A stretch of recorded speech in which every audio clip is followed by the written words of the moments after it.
Ahojte, Jožo Antol Media Profi. Dneska vám vysvetlím, čo to je názov domény alebo tiež meno domény a ako si správne vybrať tento názov domény. Takže čo to vlastne je, o čom hovoríme? Zoberme si príklad, že sa vám narodí malý synček a vy mu dáte meno Janko. Odteraz sa bude volať Janko Král. Ľudia budú vedieť identifikovať podľa tohto mena, ľudia budú vedieť nájsť podľa tohto mena. A vy si takisto môžete zvoliť názov stránky, podľa ktorej ľudia vás budú vedieť identifikovať a podľa ktorej vás budú vedieť nájsť. www.niečo.sk napríklad, toto niečo, to je ten názov domény.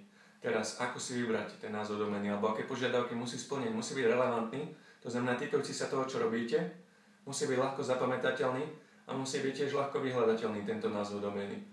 Máte 3 možnosti, aký názov domény si môžete vybrať, alebo ako sa môžete rozhodovať, aby ste vybrali ten správny. Buď to si môžete vybrať vlastné meno alebo názov značky, ktorá bude vystihovať vás.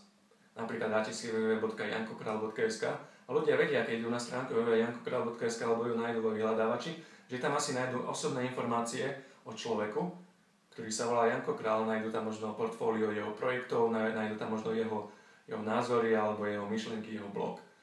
Ďalej, ďalšie pojitko je to, že môžete sa rozhodnúť tak, že názov domény si zvolíte taký, ktorý bude charakterizovať to, čo robíte. Napríklad www.koseniebratislava.sk.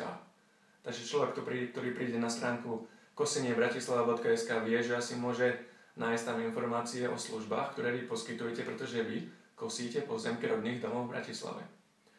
A tretí špeciálny tip, ako si môžete vybrať názov domény, je ten, že si môžete zvoliť názov domény taký, ktorý bude vystihovať alebo pomenovávať priamo konečný produkt alebo konečný výsledok vašej služby, ktorú poskytujete. Zoberme si príklad www.štihlejšienohy.sk.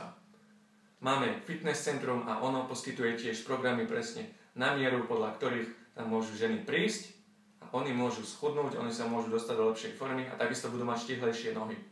Takže toto bude vystihovať ten konečný výsledok www.štihlejšienohy.sk. Keď tam človek príde alebo keď tam nejaká žena príde, je to veľmi chytlavé, pretože to vystihuje to, že ona môže od tej stránky dostať alebo od toho poskytovateľa, že ona nakoniec bude mať štihlejšie nohy.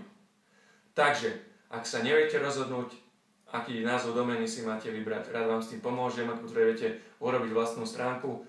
Tu v popise videa máte moje kontaktné informácie, ozvite sa mi ešte dnes, dohodneme si stretnutie, zavolám vám a uvidíme, čo sa s tým dá urobiť.